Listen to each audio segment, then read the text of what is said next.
night that you spend there. That's the most important part of it. So the early hours that you spend before sunset is very important though, but it's not the obligation. In fact, the obligation is after Maghrib. Any time you spend there, you have to spend some time there after Maghrib, after sunset. No matter how short, no matter how little the time is, even 10 minutes, 30 minutes, 1 hour, but you must be there for a while. So if you move away from Arafat down to Muzdalifah before sunset, you miss Arafat, and unless you are able to come back before dawn of that particular night, you miss it. if you can come back before dawn and spend some time there, no matter how little the time is, you've got it. But if you cannot come back before dawn, and the dawn will take you to the 10th of Dhul Hijjah. That's the Yom al-Hajj al-Akbar, the day of the Hajj proper. Then you miss Arafah. And if you miss Arafah, you miss the Hajj. It's a very important moment. Very, very important. There is a tradition of the Prophet. Characterized by, so many activities. Tell me what zikr, remembrance of Allah, is recommended for Arafat. Yes. The Prophet Muhammad sallallahu alaihi wasallam said in a number of traditions that Al-Hajj is Arafah. Allah. Hajj is defined by Arafat. You got Arafah, you got the Hajj. You miss Arafah, you miss the Hajj.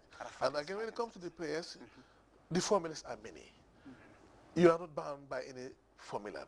But for him, sallallahu alaihi wasallam, he said the best formula, dua formula, that was ever recited by the previous prophets and himself is La ilaha illallah la ilaha illallah la sharika lahu lahul mulku wa alhamdu wa ala kulli shay'in qadir. There are different variations, but in other words, this is a dua formula which signifies the oneness of Allah subhanahu wa ta'ala. La ilaha illallah wahdahu la sharika lahu lahul mulku wa alhamdu wa ala kulli shay'in qadir. Yes. La ilaha illallah wahdahu la sharika lahu lahul mulku wa alhamdu wa ala kulli shay'in qadir. Is it characterized by fasting, Arafat? Yeah, but for the non-pilgrims, for those that are not in Mecca, those that are not doing the Hajj, it is a very, very emphatic tradition for them to fast. And then, in other words, they are now sharing the same moment, the same feeling. That applies to all of us outside Mecca as well. All of us outside Mecca. If you are not in Arafat, it is very strongly recommended of you to fast, while people are there doing the most important act of worship as far as Hajj is concerned. And also the whole period is a period of remembrance and prayers, supplication, prayers, pray for God, pray to God for yourself, for the nation, for Islam, for your parents, for the rulers, the Muslim rulers, the religious leaders. Pray for good, pray for humanity, pray for mankind. And that glorify God. That just brings me to my next question. I mean, the Hajj is defined by a host of activities, all of which are bent towards giving you an accepted Hajj. Rewarding Hajj, blessed by Allah subhanahu wa ta'ala. Now, how those one attain this? How those one get an accepted and rewarding Hajj? Yes, that's a good question. But let me complete the pillars.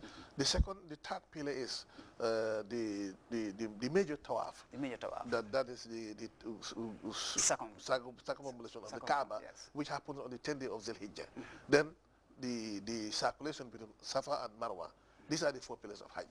Now, Prophet Muhammad says that if you get an accepted Hajj, Hajj accepted by God, and there's a big difference between performing a particular act of devotion and getting it endorsed by God.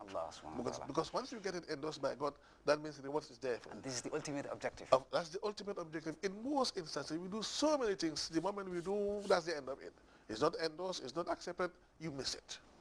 And legally speaking, you can get it correct. Any act of worship, legally speaking, you can get it right. But spiritually or theologically, you can get it wrong. You can pray, fine salat as far as Sharia is concerned. You can do very, very correct Hajj as far as the legal aspect. Because the legal aspect also addresses the procedure. Do it this way, don't do it this way. Or this is obligation, this is a pillar, this is not a pillar. This is a mandatory act you must do, this is an optional act you must do. Do it this way. So you can follow the legal procedures and the rules to do it perfectly. But will you gain anything out of it? This is a different question. So if you do it for the sake of God, for the sake of Allah subhanahu wa ta'ala, purely appease God, and you're lucky to get Allah's endorsement, then you are fine, because that's the ultimate objective.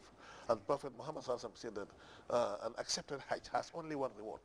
That is direct or automatic entry into Al-Jannah. Wow. Like we said in Ramadan, Now, you were talking about... How do we know that our Hajj is accepted? Depends on the way we module ourselves, or the way we behave after Hajj. Okay. You cannot expect a Muslim who went to Mecca for Hajj, who's gone to Mecca for Hajj, while in Mecca, even before leaving Mecca, he also start doing things that are against the teaching of Islam. So here you say it comes with exemplary qualities. Exactly. Which have to be maintained. Exactly. Because you can never be the same after Hajj if you have done the Hajj right. And that is why Hajj is a very, very, very, great blessing. And anybody who makes it easy for you to go to Hajj has given you the greatest gift on earth. It's a very, very big blessing. And because this is an opportunity, this is a moment, this is a situation that when you go out of which, you can never be the same, unless you got it wrong. But if you get it right, you read properly, you can never be the same. You have to be a changed person for good. And then now, you are a different person. Yes. If you were involved in dubious activities or practices, yes, you will have to part with them for good, for the rest of your life. That is an accepted Hajj. That's an accepted Hajj. That's an accepted Hajj.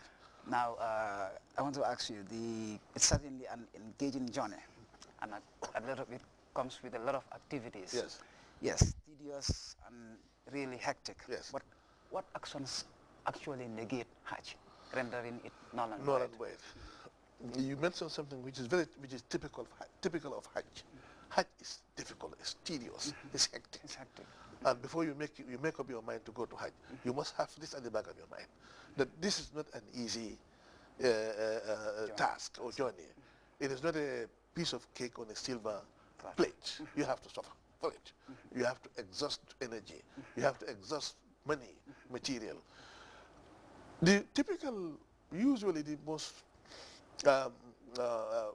typical act which will nullify Hajj, yes, is sexual intercourse.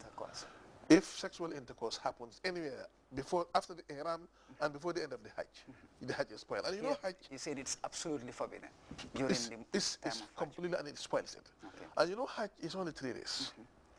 Only 3 days. Despite the fact that our people will spend in the whole land 1 yes, month, it is because of the distance, and probably we don't control our means of transportation. Yes. But otherwise, you can wait until it is just 1 week. 1 week. You go and do your Hajj and you come back. Hajj is only 3 days. 3 days. The 8th of Zil Hijjah, when people move out of Makkah to Mina. The 8th of Zil Hijjah is where the Hajj begins. And that is the day that they do the intention, the Ihram, put on the Hajj clothes, and they get out of Makkah and then sprinkle themselves in the area of Mina. They call it Yawm al-Tarwiyah. That is the day that Muslims are spread over that vast land called Mina. That is the 8th of Dhul Hijjah. They spend the day there, pray Asr, Zuhr, Maghrib, Asr, they sleep in Mina. That is 8. The next day will be the 9th. The 9th. That's the Arafah day. That's the D-Day. That's the Arafah day. Yeah. Then the Arafah day, anytime in the early hours of the morning, they're supposed to be preparing themselves to leave for Arafat. Out of Mina to Arafat. Like before they arrive in Arafat proper, they will go to the Mashar al-Masjid and they pray Zuhr and Asr together. Shorten it and earlier. Brought it forward. They combine, shorten and earlier. Like they will, if you know that Zuhr comes before Asr, but they will pray them together at Zuhr time. Then after the prayer, that's the 9th, they move to the Mount of Arafat. Spend the rest of the evening there, praying, making all sorts of supplications until the early hours of the evening. Maghrib time, they say by 8 o'clock is fine. Then they leave the same night for Arafat, coming back to Muzdalifah. Muzdalifah, the ideal situation is for them to sleep in Muzdalifah and pray at the main masjid there. That's the ideal situation. But this is not happening in most instances because now the people who go to Makkah, the number is too large that if they were to move together at the same time toward the Kaaba on the 10th day of Zil Hijjah, there could be problems. And that is why they are zoned according to regions and countries. Sometimes some people will have to leave Muzdalifah before Fajr time. So by the time they arrive in Mina, it will still be the night of the 10th, that is the 9th of Zul Hijjah. But then from Arafat, when they come to Muzdalifah,